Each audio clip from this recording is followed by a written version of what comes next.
Rumours. I'm Sanika. And I'm Kawal, and today we're here with this lovely couple. Les Dhillones. Would you guys want to introduce yourself?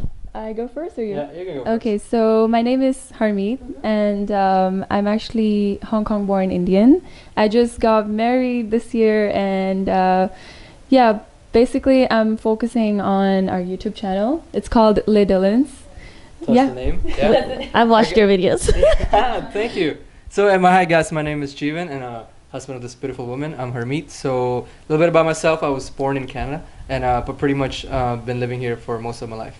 So before we start talking about the relationship, like you guys just introduced yourself, right? So you're very like young right now. So could you guys tell us a little bit about like, are you studying or are you working at the moment? So for me, I used to work and I had to leave my job because I was getting married. And after that, after coming back from India, I haven't been working. So I've just been home, housewife basically. But it's just temporary. So we'll see how it goes. Yeah. For myself, I was just doing my halfway done my master's before the marriage thing happened. So right now, I'm not planning to go back to master's anytime soon, just because as much as the whole virus thing is going on, I do have business plans. I do have business set up. It's just a matter of time of launching it properly. Yeah.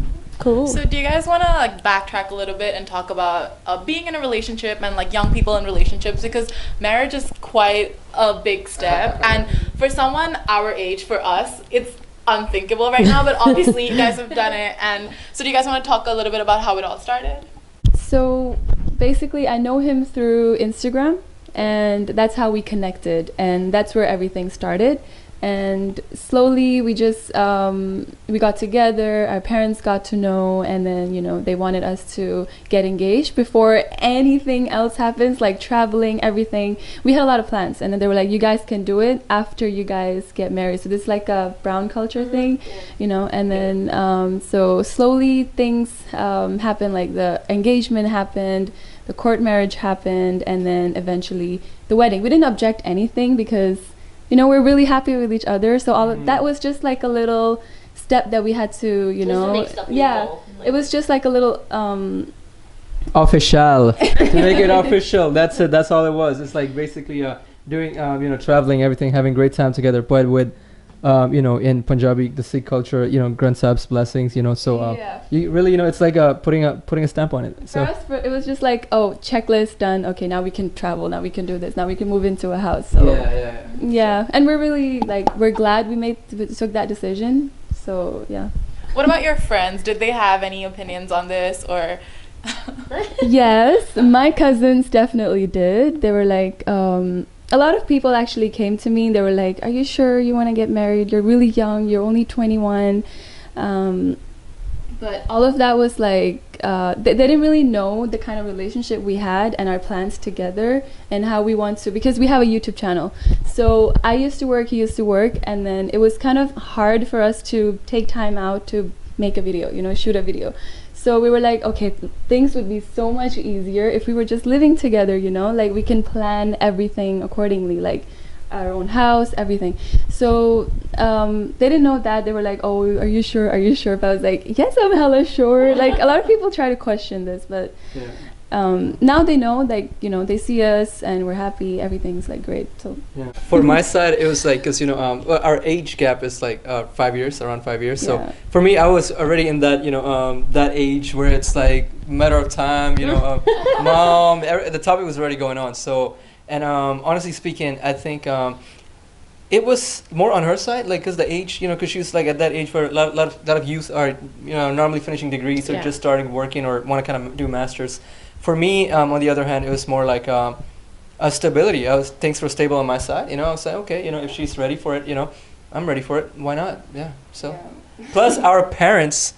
My mom was 19 when she got married. Now I'm not setting like a competition, but so they did set the bar there too. So according to them, it was never too early to get married. I got married at 19. I had Jeevan at 20. But if we still think about it, you guys were still going through like a transition, from student to working adult, or for you were like working. So I mean, at least for me, I think we're similar age, 21, right? So I feel. You're 22 right now. Yeah. So I just turned 22 this year. So I feel like for me, it's like a develop, like I'm still developing, and like as a person, like I feel like I am not fully developed, and I have like a lot of insecurities or like a lot of goals that I want to deal with as an individual before I settle down. So how do you guys deal with like some kind of like insecurities or like some conflicts that you have with yourself? So how do you do it, because now you have a partner, so that's like double the responsibilities. So I think every one of us has insecurities, like you said, but if it's from the past or from now, as long as you tell your partner, like if I tell him, hey Jeevan, like this is bothering me, like how are we gonna fix it, like can we do something about it, because I don't want to think this way, please correct me if I'm wrong. So that's basically our communication approach. Like I will let him know that even if it's really ugly, really bad, really like it doesn't mean it's, it seems like it's nothing, I will still tell him, and then he'll be like, okay babe, like let's do this, let's get rid of that so we can like basically communication. What I'm trying to say is communication. Yeah. Yeah. So like I'll definitely when we first started, we did set up some foundations. Yes, that's really which important. was transparency, truth, which was like always, no matter what it is, tell each other what, how you feel, because and one last thing, most importantly, was the space. I think a lot of people don't touch that topic, especially in brown community. Space, what is space? Me time. Like, but that's so important, like, because as you said, I think it's a lifetime thing where you're always going to be discovering yourselves, new sides of you, new hobbies, whatever. So that's what it was. That's what made that foundation was always something we always lean onto. Every time we sometimes we don't have any blueprints, as you're progressing. So sometimes just lean back to it, sit down, talk about it. And that's the thing, yeah, so we basically wrote down everything, like in a book, like foundation, everything. So every time we would be like having any kind of like disagreements, whatever, we would go back to it, like here, this is what we stand for, this is not accepted in our relationship, so no, let's not deal with it. Like we all get angry, you know what I mean? So do you guys, now that you guys are married, do you guys live by yourselves or do you guys live with your family? Right, so guess if you're watching this, do live with your parents, saves a lot of money. Especially in Hong Kong. Absolutely. That's like a little young couple hack. Because, like, especially with discovering yourself, the pay rise, I mean, you're still, let's say, getting there. You know what I mean? Getting to where you want to be. So definitely, at the moment, we are living with parents. And even we could move out, I think this period is still important to live with parents, just in case, I think it's important for us to create a bond with them. Yeah, create a bond, and you understand how it lives with the family, because our both families are huge. Yeah. My dad has 5 brothers. Her dad has like I think four three brothers. He's the 4th one. And one sister. So like 4 siblings. So you can imagine. So we're very family orientated. So that's why moving, living together, but definitely slowly moving out. So do you guys have any kind of issues navigating the space problem then? Because you mentioned how important space can be. Of course. So not only like in terms of like not only like as a family, like obviously you need to like have a bond, but like individual, like for yourself, like do you have like some space or like some like area for like self-improvement? Like how do you guys deal with that? Okay, so we all like improve every single day. Like we learn something every day. So the self-development process, the personal development does not stop like after the marriage. Like it continues. So what's the most important thing is if you guys give each other the me time. Like okay, you go take your day. Go out, go to the beach. Figure everything out. How do you say that? Reprogram. Yeah. No, reset or whatever. Like refresh. Yeah, and so that's really important. So we do give each other the me time. At the beginning, like when we got married, when we just moved in with each other, it was really hard because we didn't know how to like take that time out. Like we're always used to being together. Like we're married, okay? Are we supposed to stick with each other all the time? And that's one thing we both struggle with that. We both noticed is the fact that they always tell you. A lot of things, but nothing about like the space. Like especially let's say this is not arranged in a way. This is a love marriage. So you did used to have you go to your house, I go to mine. But now you're all in each other's space every moment. And especially knowing Hong Kong is not the best place for big houses. So you're always like 2 feet away, like or at least like 2 steps away. Someone's always breathing in your face. Yeah. Or like you can hear someone breathing outside your room. So that's how crazy it is. And So for us, at first, obviously that hit us. It's like, okay, do you hear that breathing? Kidding, jokes. But definitely, I think it was one thing that we really had to kind of understand. And then, we worked out, and again, it's back to the what it was. So I think for a while we actually took a break from YouTube too, just because yes, we needed to. That because transition. we didn't have a routine before. We still are figuring out the routine thing. Yeah. We're living together, and then there's so many things. Because now we can literally watch a movie every single night before sleeping. You know what I mean? Like it's every day's like a vacation. So you don't really know when to get like routine, like gym. Waking up earlier to figure out what you want to do for the day, goal planning and all of that.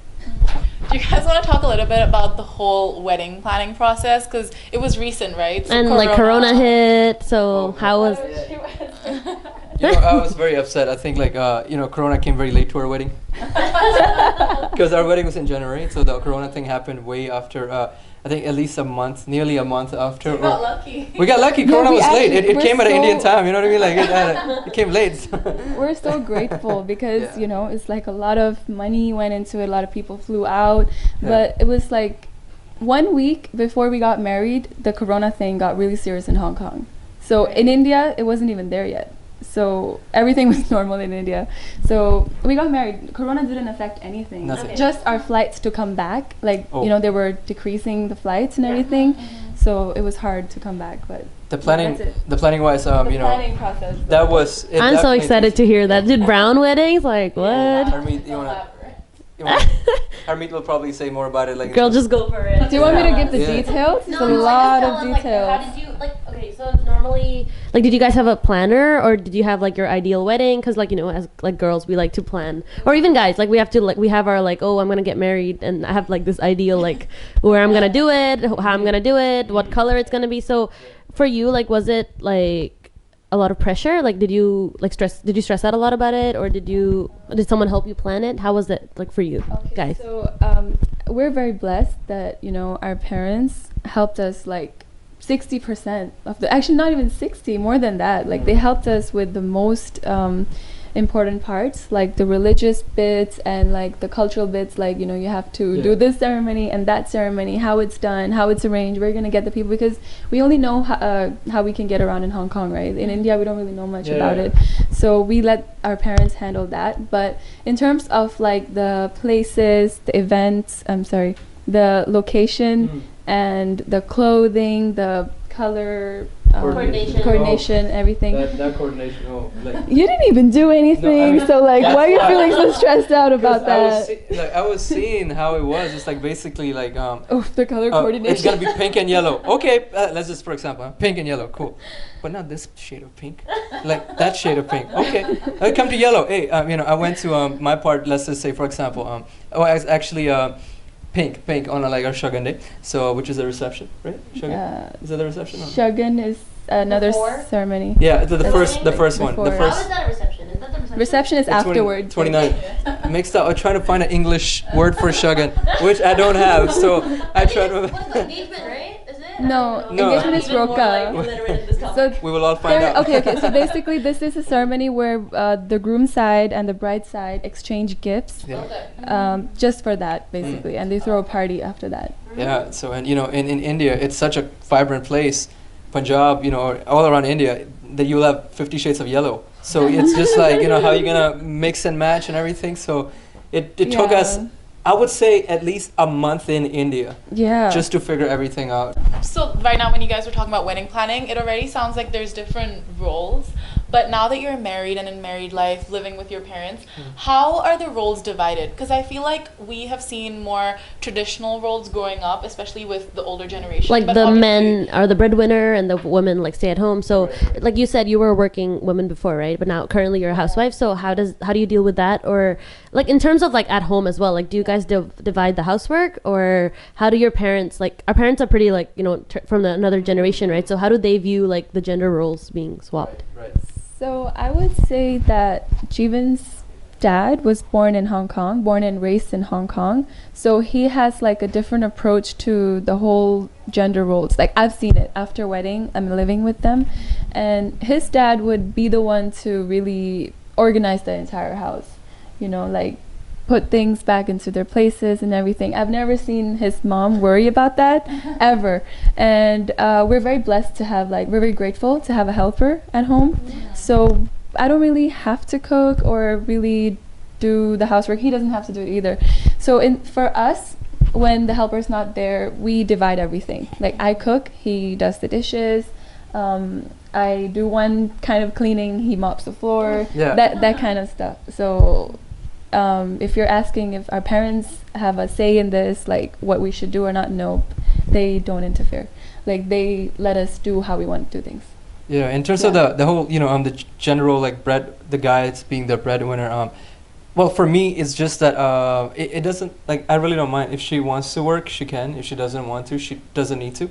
We just thought it's like, it was a good idea, coming back in the coronavirus. Like, it's not like, financially she doesn't need to work. So there's no point of rushing it at the moment. You know what I mean?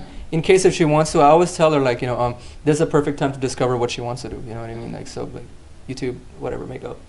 Yeah. Well, do you guys want to tell us a little bit about your future plans? Like, as a young couple in Hong Kong, like, it's obviously hard to, like, for us to move out because of the limited space and the rent being so high. So do you have any future plans? Like, are you planning to move out anytime soon or having children? Okay, I'll talk about, I want to talk about the children thing first. You can go first. Okay, so for the children thing, having a baby, definitely we are not looking at it anytime soon.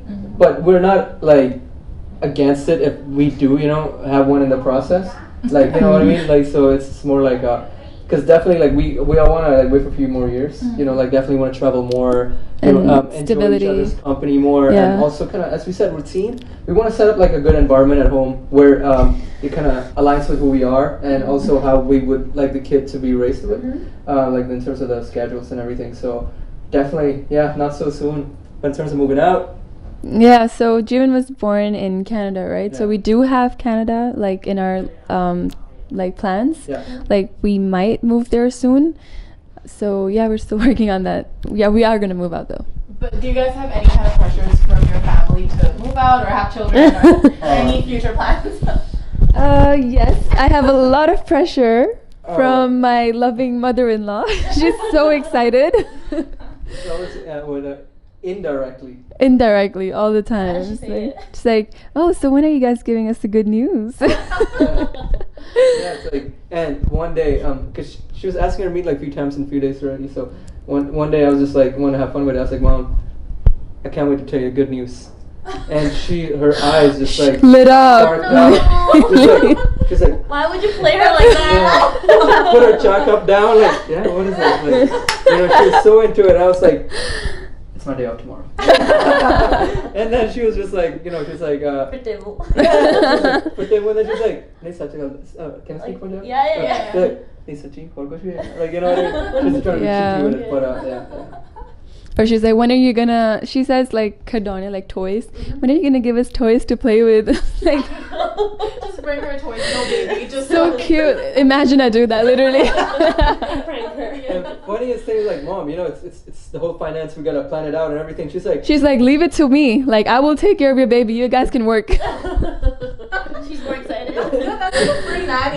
That's all. I know. It's so exciting hearing you guys talk about all this, but do you guys want to talk a little bit about, like, individually, like, how have you grown as a person, like, from dating? Like, how long have you guys been together for, like, as a couple? 2 years. Yeah.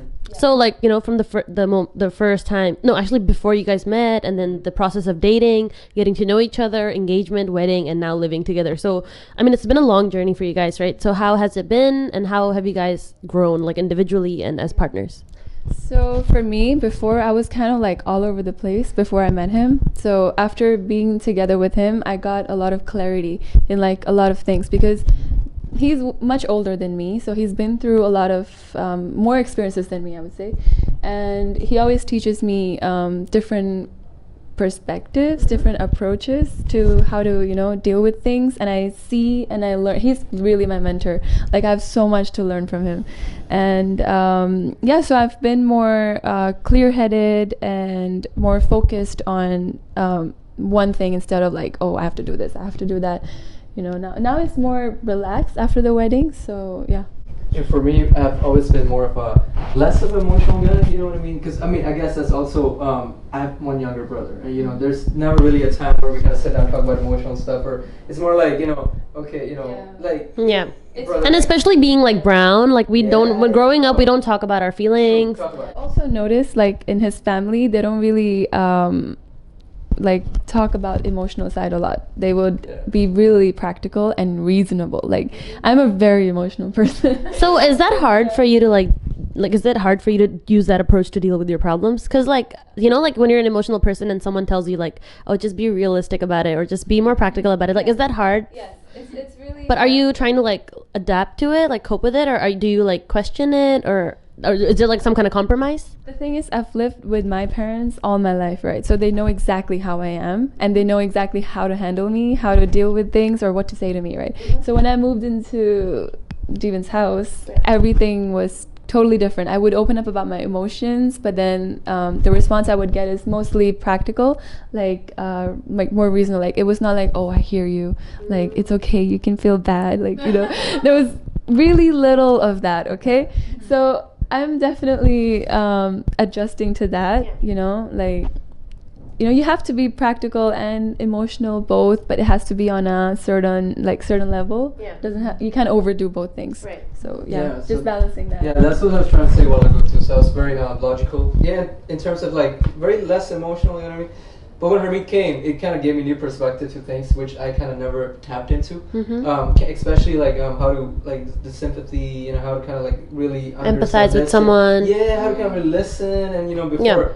You know, I was that type of guy. You know, people tell me their problems. I'll be like, okay, you know what? Like, chop. This is what you're gonna do. Let's find a solution. Yeah, you know. Yeah. They're like, you know, especially Hermit, she was like, just need you to listen. I don't need a solution at the moment. That kind of, you know, clicked with me. You know, slowly. I was like, yeah, that's true. Do you think this has something to do with the way we are raised in like Asian or especially like Indian families? Like, you know, like we don't like we said just now, we don't talk about our feelings, and we are just told, like growing up, we were just told to like suppress our feelings. Like, you know, it's like you just like whatever you're feeling right now is just a phase, or Yeah, come on, stop crying. Let's go. Let's do it. like crying is gonna, like there's no use crying over spilled milk. Like whatever's supposed to happen has happened. Just move on now. Like that's the mentality we grew up around. So, but are you like you know, your wife is like a very emotional person, like as she just said.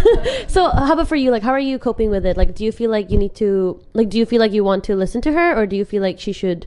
I mean, I don't know. Like how do you cope with this like situation? I think it's really the main thing is having patience. You know, as I said, this is where we lean back on the foundation. Yeah. Like, you know, if the other person is really expressing how they're trying to feel, the main thing is to put your own emotions aside, your own thinking aside, to kind of really let the other person express what they want first. So and you know, accordingly work out. You know, see. Also, obviously, it took me time to kind of juggle between listening and like, you know, solution, you know, providing solutions. So now it's more like, you know, compromising and understanding the both nature. And now it slowly just works out. Now he's giving advices to his guy friends on how to deal wow. with these things.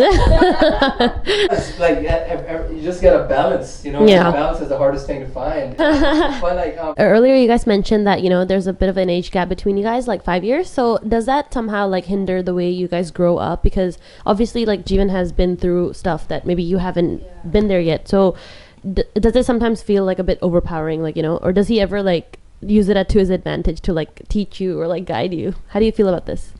Yes, definitely. He uses that as an advantage to definitely teach me and tell me to use a different approach, because he's been there, done that.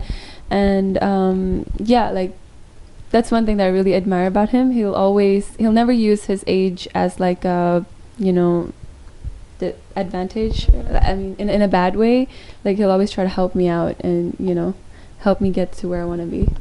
Yeah, I think us having that age gap is a really positive thing in terms of like how you know, she sees things from a different perspective, I see things from different perspective, and so that's how we can really like, you know, always teach each other new things. Like, you know, even though she's younger than me, I always have new things to learn from her. You know, so that's how we always try to keep this relationship as. Yeah. In terms of growing up in Hong Kong, because hookup culture is so common, and especially in high school, you're always encouraged to experiment and date around. So did you guys ever feel that kind of pressure? And were you guys always sure that you wanted to settle down and find something long term?